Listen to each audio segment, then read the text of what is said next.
afternoon, folks. It's right about 2:45 in the afternoon. It's the 2nd of April. Weather is benign.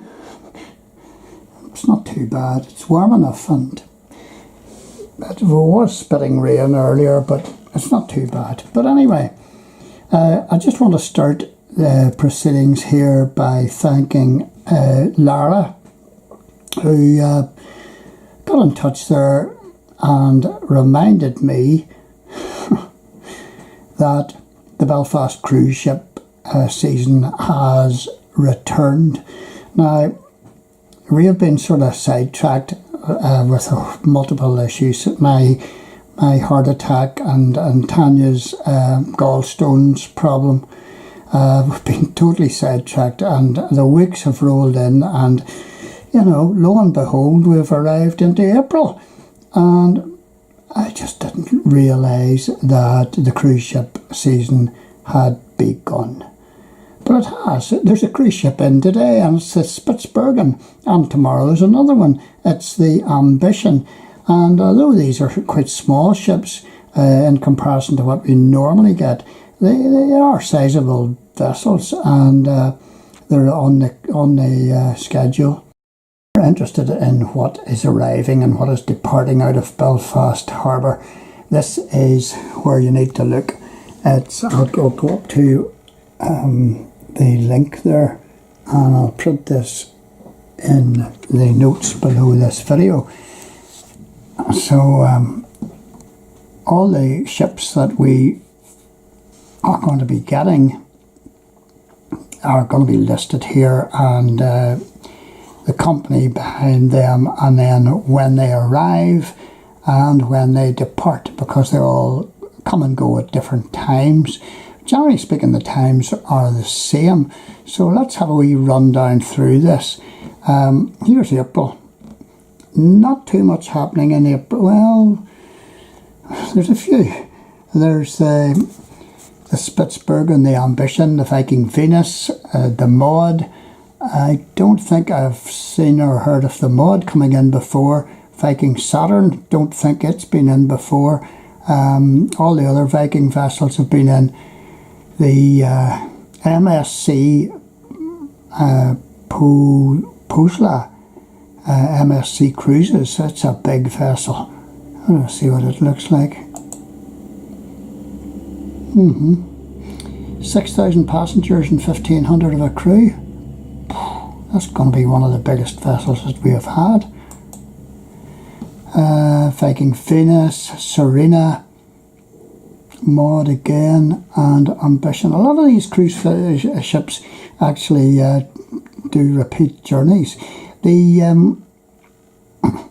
Spitzbergen actually is an Arctic vessel or an Antarctic vessel, and it can get you into you know, inaccessible areas because it's small, it's compact, and it's got a special hull, you know, to ward off ice, and it can just get you to places in the Arctic and Antarctic that other vessels just can't access because of their size. Why it's coming to Belfast, not quite sure. Here we go again, and then we have the Laurel, we've got the Norwegian Pearl, Mindschiff 3, Regal Princess. Most of those vessels we've had before.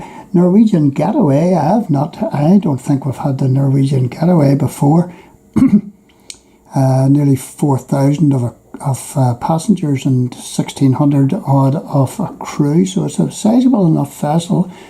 Norwegian Star, Borealis comes and goes all the time. The Ambience, the Maud, the Deutschland, the Viking Sky, Spirit of Adventure, Mindschiff 3 again, and Viking Neptune, Le Champlain, Silver Dawn, a Regal Princess, Silhouette, Spitzbergen again, Norwegian Dawn, Villa V Odyssey, Amadia, Jewel of the Sea, Renaissance, Le Dumont d'Urville. It's quite a small vessel. Let's see what it looks like. It's one of these special cruise expedition type ships to places, as I say, that are inaccessible to other bigger boats. So speciality cruise, that one I would say it would head to the Arctic and the Falklands and the Antarctic and all the rest of it. We're in May, and there's the World Explorer. I don't think I mentioned it. Let's have a look at it. Very sleek, fast. It's a special expedition ship as well. I've got down to the end of May, and I wanted to let you see the Explorers 1. A pretty looking vessel. I want you to see a picture of this ship here coming in on the 8th of May. It's the Norwegian Getaway. Look at that for a colour scheme. I love that. Right, let's nip on down to the end of May again. Right, and we're now into June, and that's as far as the schedule goes for us. The Queen Anne's coming in on the 2nd of June. I'd like to see that coming in. Unfortunately, for some of these boats, I might well be away on holiday. So that's as far as the schedule has reached, and I'll count up the number of vessels that we've already booked in, so to speak. So I counted it up there, around about 40 vessels coming into Belfast just before the 2nd of June. So that's a sizable number, and Belfast is an exceptional port for cruise ships. It's got its own cruise ship designated cruise ship terminal, yes, but it's got a deep water channel, and it's got so many nooks and crannies, so to speak, where even a large cruise ship can get into. Other ports just don't have this.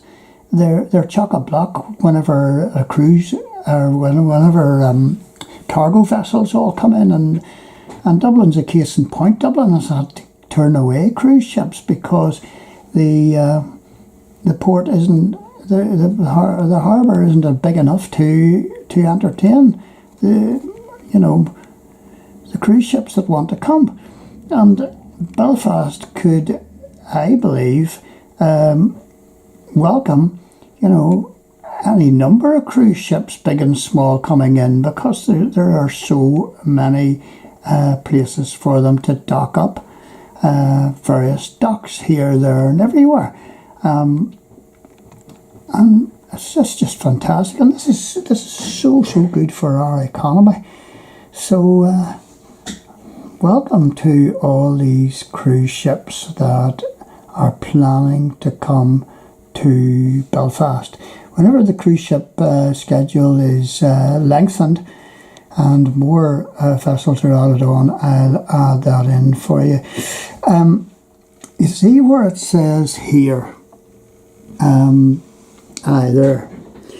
So the Spitzbergen says it's going to be it's arriving on Tuesday, which is today, and it's going to arrive in at 8 o'clock in the morning, 6 p.m. Leaving in the evening. That's what it says.